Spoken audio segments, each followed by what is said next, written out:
right, you guys, I'm really excited about today's guest. I've got Joelle Kaufman here, the CEO of GTM Flow. Joelle, how are you doing today? I'm great. How are you? Super, super excited. So let's start. I wanna hear all about you and how you became the CEO, but let's start with GTM Flow. What is it and how did we get here? Sure. So GTM Flow is a revenue catalyst consultancy, but what does that mean? Yeah. So, right? Oh, what it what I have discovered after God, 25 years in Silicon Valley, launching companies, creating categories as a CMO and CRO, is that we all want growth, we all want revenue. That's oxygen, right? And I've listened to some of your podcasts and looked at what you do this. There are lots of strategies for generating demand, generating opportunities. But what it all comes down to at the core are really two things.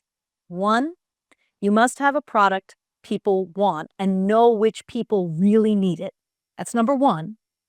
And number two is you must be intentional about how you lead people because all the work to create all of that demand, close it, serve those customers and delight them is actually going to come down to people. Even if your product is very, very techy, ultimately, people have a question. They're dealing with people. Ultimately, people have other needs, other requirements. They're dealing with people. And more often than not, we are not deliberate about how we lead people. So that's been my 30-year passion. And really, the secret of my success was I could mobilize and build teams that could do amazing things and generate qualified, quality opportunities and build brands. And that led to growth and really good outcomes and exits. So, what I decided to do in the last 4 years was create a consultancy where I work with leaders, usually CEOs or heads of sales or heads of marketing, on how they lead and how they are ensuring they are delivering the right product to the right people and those people are positively delighted. Okay. I've got a lot of follow-ups. I'm really excited by this. So as a leader myself and one who's looking to get into the product game pretty soon, I think I might be this might be like too inside baseball for me. I might be just asking questions just for me, but I think the audience will get a lot out of it as well. When you talk about helping leaders lead a specific way, is there a structure to that? Is it more like leaning into who they are earnestly, a little combination of both? Without, giving away the secret sauce, can you yeah, Oh, I'll give away the secret sauce. I don't mind. If that's all it took is telling you, it'd be easy. So, look, first off, let me answer your second part first. Every leader is most effective when they are authentically themselves. And there is no best way to be a leader. I was asked by the president of a very well-known tech company, his natural style is very and connected and what you might say is soft, right? He's what we call a harmonizer in the world of process communication, right? He cares about how people are connected. And he said to me, like, Joelle, am I the wrong profile to be the president of this company? And I said, no, it's your superpower. And the reason it's your superpower is people work for you and they stay with you because they know you care about them. They know you will do right by them. And that is awesome. But there are downsides. So, however we lead, we have to be authentic to ourselves, but we have to be very aware of how we manage our own emotions and our own stress. So, that's the, if you will, put on your mask first, right? That you have to understand if you're stressed, if you're triggered, and you'll be triggered 3 times in this conversation. You're all through the day. It just happens. If you don't know how to manage that, then you're not leading at the best you possibly can be. So number one, know how you naturally communicate and lead and use that, cultivate the superpower and manage the stress indicators. Okay. Number two, part of your question was, I have a gift for your listeners, if they want, I have a PDF. I call it the 5 levers leaders must pull every day for growth. So I'll tell you what the 5 levers are, and then I'll put it up at GTM Flow / scaling through structure with a dash between all. So it's just for your listeners. So That's amazing.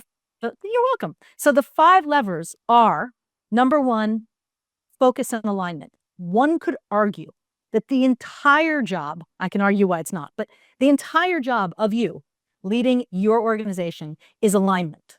Are we all focused on the same goal, the same outcomes? Because if we're not, we're actually competing with each other rather than with the market. So, number 1, what's important? I can ask, and I run this as part of my service, my consultancy. I will do a survey. And in the instrument that people are filling out, the first questions are about: what are the top 3 most important goals for the company? And what are the top 3 most important goals for your team? Nobody gets it right. Nobody is always aligned. So that is the job of the leader. There's nobody else who gets to do that work except you. Number 2, clarity. We must make it clear. That often means we put it in writing. If we put it into a Notion, a Coda, a Slack, it doesn't matter to me, but it's much clearer if we put it in words and people say, wait, Austin, did you mean that? And we can dive into it. Jeff Bezos is actually infamous for the 6-page memo. He won't have a conversation about a strategic initiative, or he wouldn't when he was CEO, without a 6-page memo that detailed it, and everyone in the meeting was expected to have already read it, and he spent the first opening of the meeting rereading it. Because when we write, we clarify our thinking. So after alignment comes clarity. Lever number 3, you gotta be ambitious.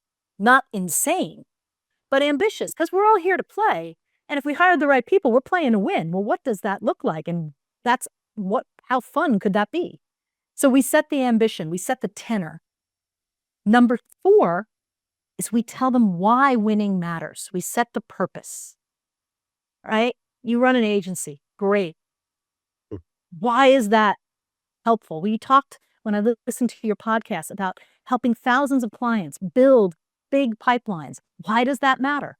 Well, because pipeline leads to revenue, and revenue is oxygen. So you're in the business of helping companies thrive. And that matters. You've got to keep reminding people. And the 5th is your job is to help them have a growth mindset. And a growth mindset is very commonly talked about in education, but it matters a ton in work. For example, I made a mistake. I didn't handle that negotiation well, and we're not going to get that deal. Okay. The growth mindset says, I just had an opportunity to learn something that doesn't work, and I got an opportunity to try some different techniques. And next time, I'm going to learn from that, and this is what I'm going to do differently. So rather than just beating myself up after, yeah, I feel bad, I didn't get the deal, that sucks. Maybe I don't get a commission, that really sucks. But what can I use it? I tell people, never waste a failure. Never waste a mistake, right? Like, what a waste. What gold in those 5 levers? My goodness. Wow. And I love all of those things. And, obviously when you hear somebody explaining it like that, you're kind of like self-evaluating, right? Like, oh, I'm okay at this. And, we use EOS. So like some of that stuff is good.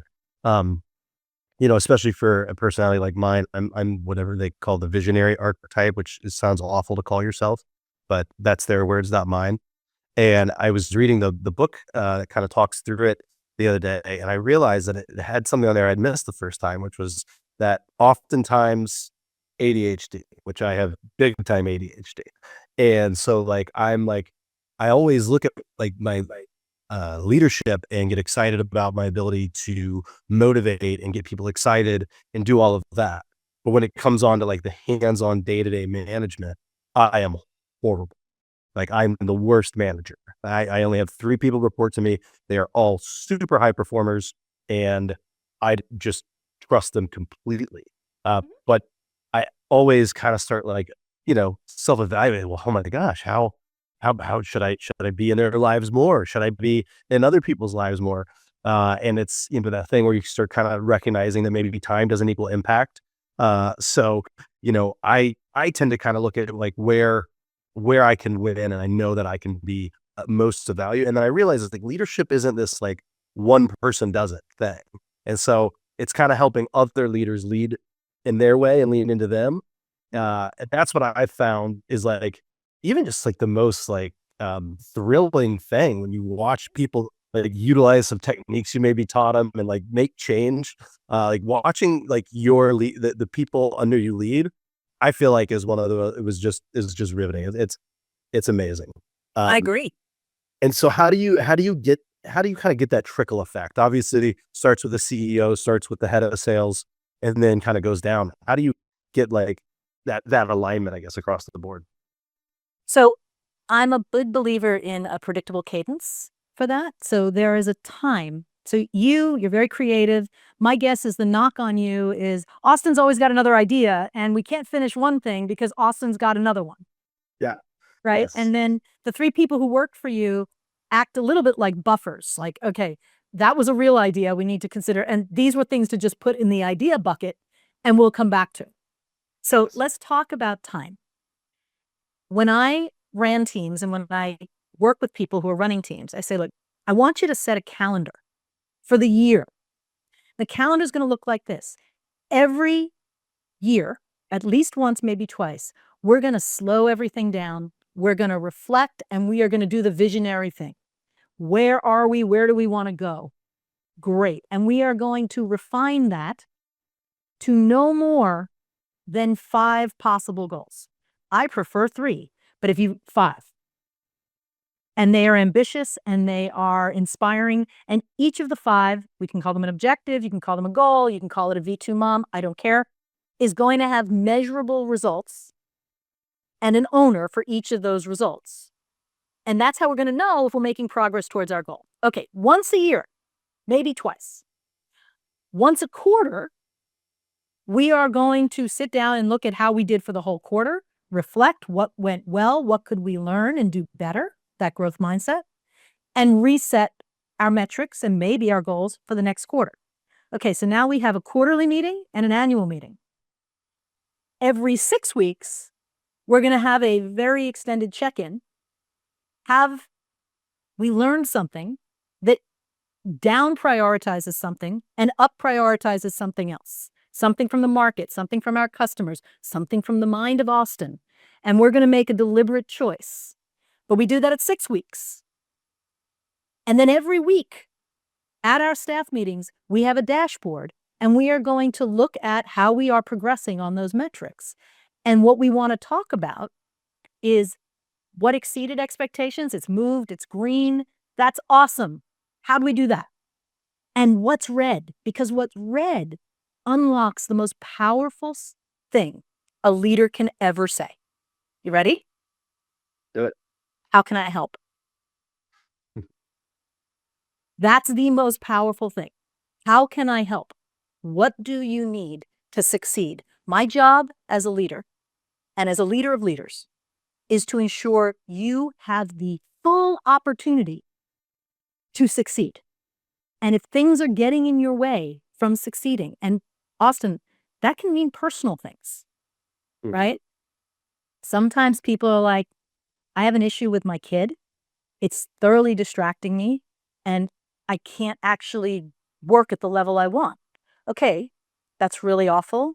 I really feel for you and your kid, and I know why that would be really distracting. I've been there. So either we need to shift the importance of what it is you own, or we need to get more resources to pick up what you can't do right now. Because once this tempest passes, I know you'll be back. So let's support you, right? How can I help? What's going on? The worst thing a leader can do is when things are going to the red, say, Austin, I expected more. What is the problem here?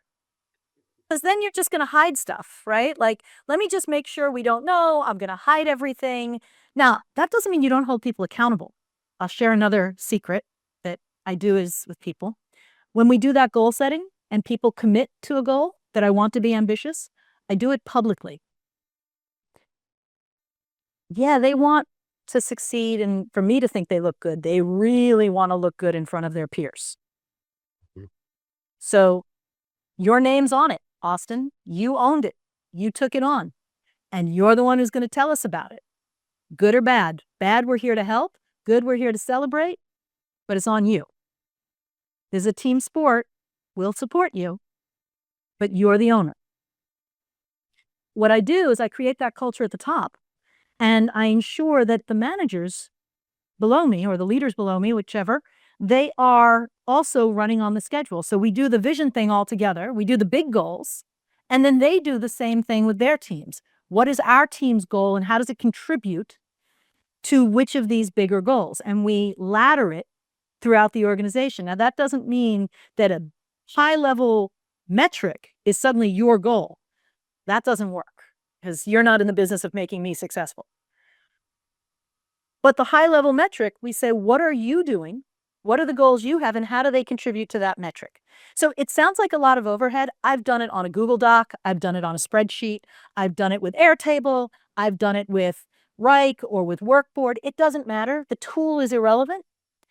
But when it's on the calendar and everybody knows that this is going to happen every week and every 6 weeks and every quarter and every year, they actually work towards it. Everyone does better with a deadline. Mhm. So it's like the silliest little thing, and it probably took me too long to explain. But if you do that and you just put it in the calendar and you as the leader set the tone and do it, like alignment starts to happen. Because in all of those meetings, the 6-week ones, the quarterly and the annual, you will have disagreement. Misalignment will be obvious. And you can't try to sweep it under the rug. You want it. You want it to surface. You want to have meaty, deep conversations where people advocate for different priorities. And then you have to choose. You can choose to make that a democracy if that's your thing. You can do it autocracy if that's your thing. I don't care how you do it, but you got to choose. You can't leave the room without having chosen. Wow. Well, I mean, you're talking my language. Our company, our first core value is I am the problem, I am the solution. And so it's anytime something goes wrong, it's here's how I screwed up and here's how I'm going to make it right. And I have to do that from the top. So anytime there's bad news, I mean, I feel like even in the unfortunate situation where you have to let somebody go, the first thing to say is, listen, I'm going to go back. I'm going to look through my hiring process. I'm going to see how this happened. And where maybe I could have missed something because I don't want to do this to other people. That's right. And then when you do it and you see everybody else get on board, it becomes really easy. Now, that's an example of me patting myself on the back.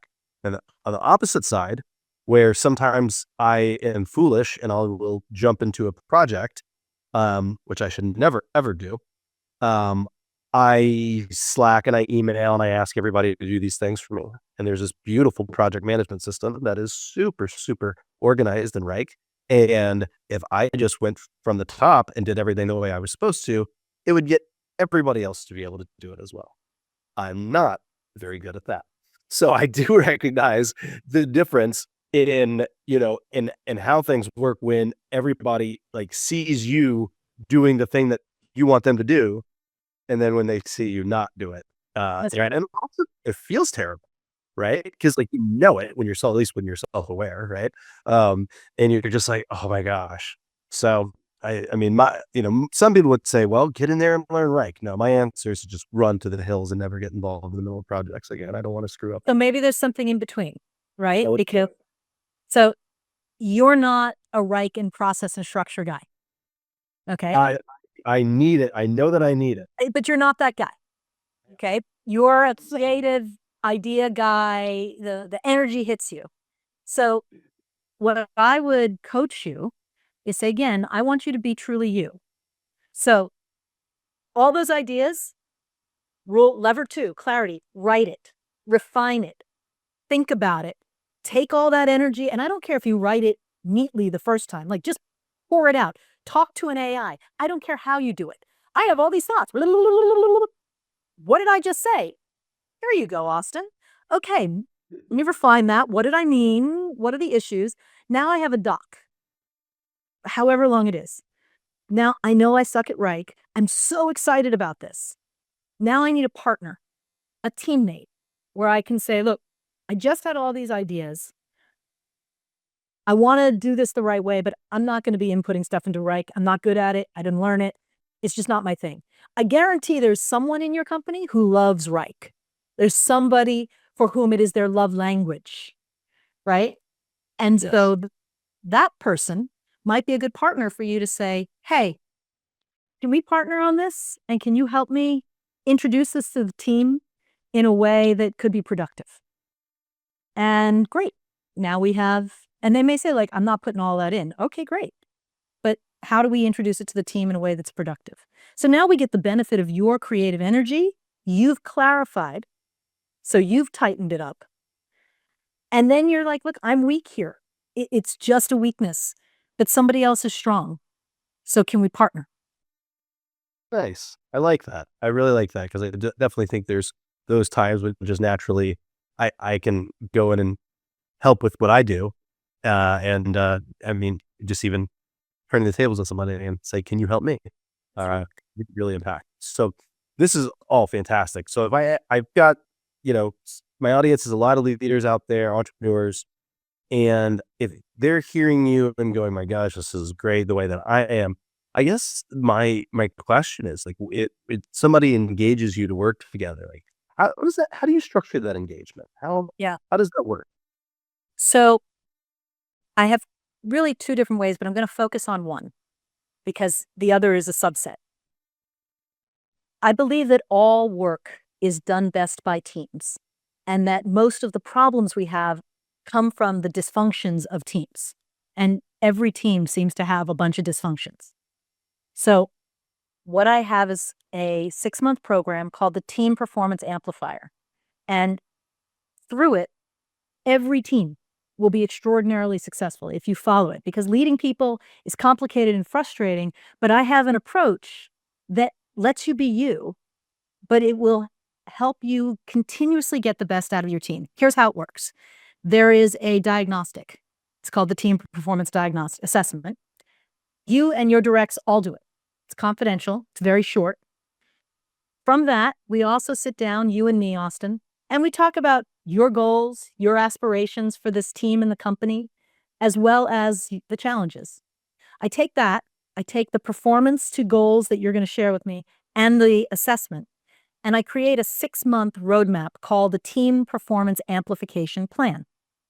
Now you have a written plan, because by the way, I eat my own dog food, right? You have a written plan. There will be too much in there for you to do. So we're going to sit down and prioritize and align on how ambitious you are, how much time you have, and what singular thing you are going to do first. And we're going to meet, you and me, every 2 weeks to see how that's going. You tried it. What happened? What do we see? What's next in the plan? What are we learning? Right?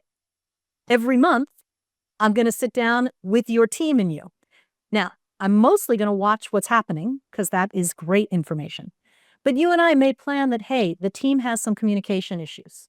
There's a lot of just baggage, and we really want to clear the baggage. So you and I will talk, and I'll do a workshop during your team meeting that will clear baggage. And then we'll assess how it went. So we do that.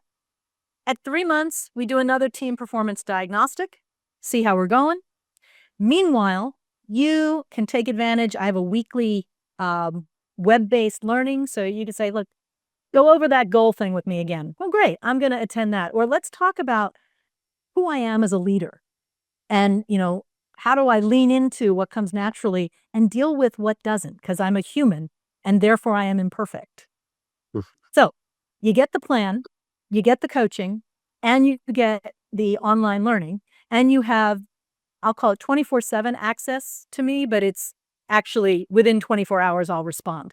So you can't call me in the middle of the night. I have a chat bot you can talk to. I have email, text, because if you're working with me, I am 100% committed to you making this team extraordinary and seeing a dramatic difference from when you started to where you are.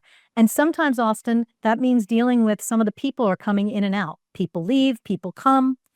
The team must have the integrity to persist, even as its members change.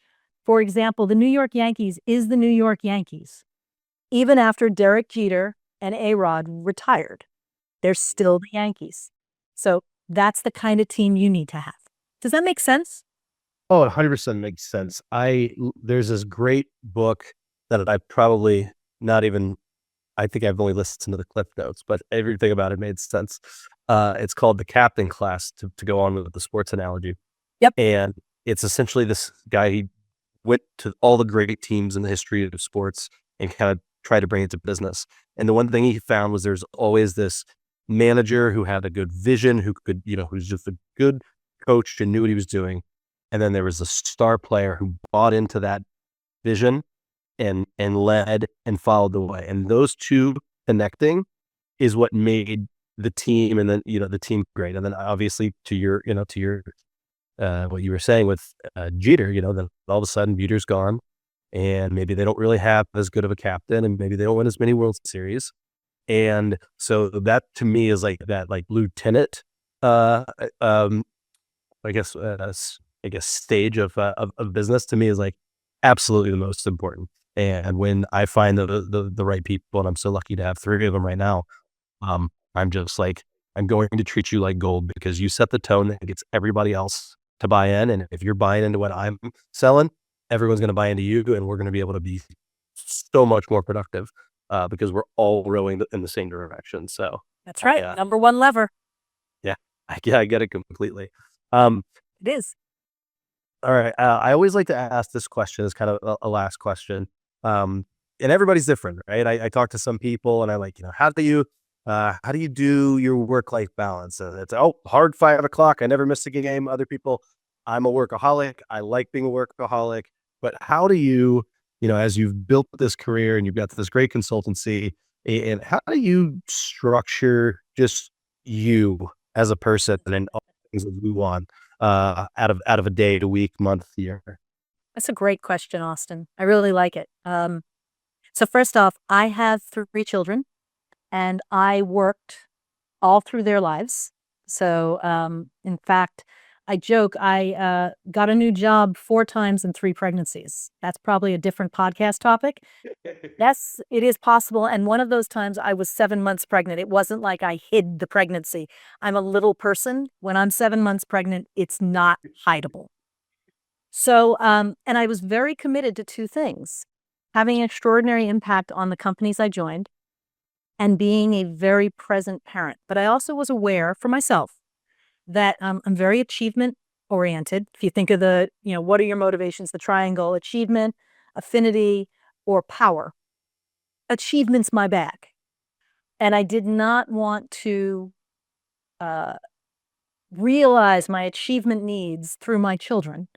That seems pretty toxic. So how did I do me? When they were little, I said, daycare closes at 6. So I have to leave and I have to pick them up. And I'm going to be with them for dinner and for bath and maybe stories. But until my kids were in middle school, they went to bed by 7:30 or 8 o'clock at night.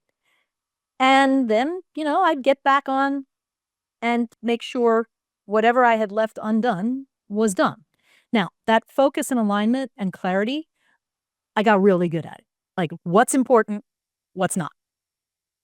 Filter, filter. Now, I was transparent. So I wasn't going to tell you, yeah, Austin, that's important. I'll get that done. And then, mothball it. I'd actually say, so Austin, I got these 3 other things. They're higher pressure, higher priority, higher impact. I just can't get to that thing yet. We're going to push it off for a few weeks and come back to it. Okay. Like, I wasn't someone who would have ghosted you. I actually would have said, no, I don't want to go out with you again.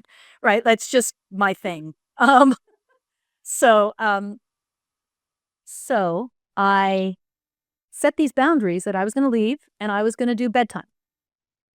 And if I had to travel, I traveled, but I needed to know in advance.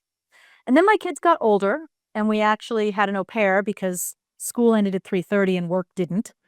So other people were driving them to their activities, and I was okay with that. I didn't have a moment of guilt. My kids are very proud that both of their parents have careers, and my kids had no question that when they needed me, they were first, without a doubt. I did go to the games. I simply managed my calendar. I work out. I work out every day, but that means I get up at 6 in the morning so that I work out between 6 and 6:30 in the morning until about 7:30. And if I can't because I have a 6 a.m. call, I work out at 7, right? Like, you just have to manage your calendar. And so I set those boundaries, and it said to anyone who is going to employ me, this is when I can be in the office. I feel so pre-COVID. Like, this is when I'm available. This is when I will be online. This is when I can be in the office. And frankly, between 5:30 and 8, please don't call me. And if you call, it's because the Wall Street Journal is on the phone, they're going to print, and they need a quote from me right now, which I really hope never happens because that's rarely a good thing. So, if the office is on fire, call 911 and let me know later. I'm simply not available during this time. And you know what people said? That makes sense. It's an illusion that you need to work all the time. You need to work on what's important, and you need to be clear on what you're not going to do. And if you're getting distracted by drama, by busy work, sometimes by your own emotional nuttiness, right? A client's yelling at you, they're not happy. Okay, that's really upsetting. You need to have an approach to how you deal with that so that it doesn't derail your entire day. Or if your approach is it's going to derail my entire day, then I know what the next 4 days are going to look like. Either way, it can work. But clients will get mad. People will be disappointed. People will not manage their emotions, but you have to manage yours. So that's how I did it. I'm really good at emotional regulation. I'm really good at prioritization. I'm very transparent and clear about boundaries. And I really don't spend any time feeling bad about it. What my teams have accomplished time and time again is nothing short of extraordinary. And it's because we focus on the 5 levers and we do what's important and we do it together and we do it well. I love it. I love it. I feel like so many people, like, there just comes this time in your career through enough achievement and success that you have the privilege to really set those boundaries and say no. But so many times coming up, when you don't have it, you have to say yes to everything. You have to be that person. And people just get stuck in that world and they don't realize, like, I'm talking about really successful entrepreneurs. I'll be around and I'll be like, why do you keep walking away and taking that phone call? Text them and tell them you're out to dinner. Like, Right. you'll get back to them. You're, you know what I mean?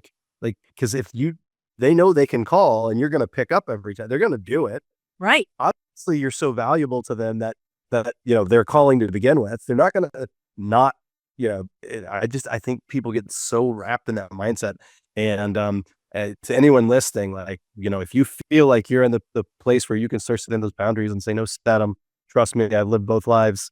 It's a much freer and better life when you say no and you are completely committed to the time blocks in your life that fulfill you personally, fulfill you, your family, and then obviously fulfill you professionally as well. But that starts with saying no, and it sounds like you knew that from the get go, and were able to really navigate that throughout your career. That's awesome. Well, and I think it's also sometimes it's saying yes when, Yeah, right? that's a great way of putting it too.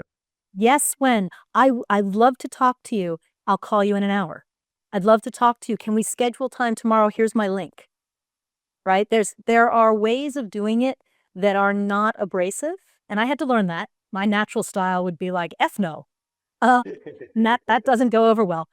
But I would also say it's never too early to establish some boundaries because boundaries are how people respect us and they respect our work. Here's the price of boundaries.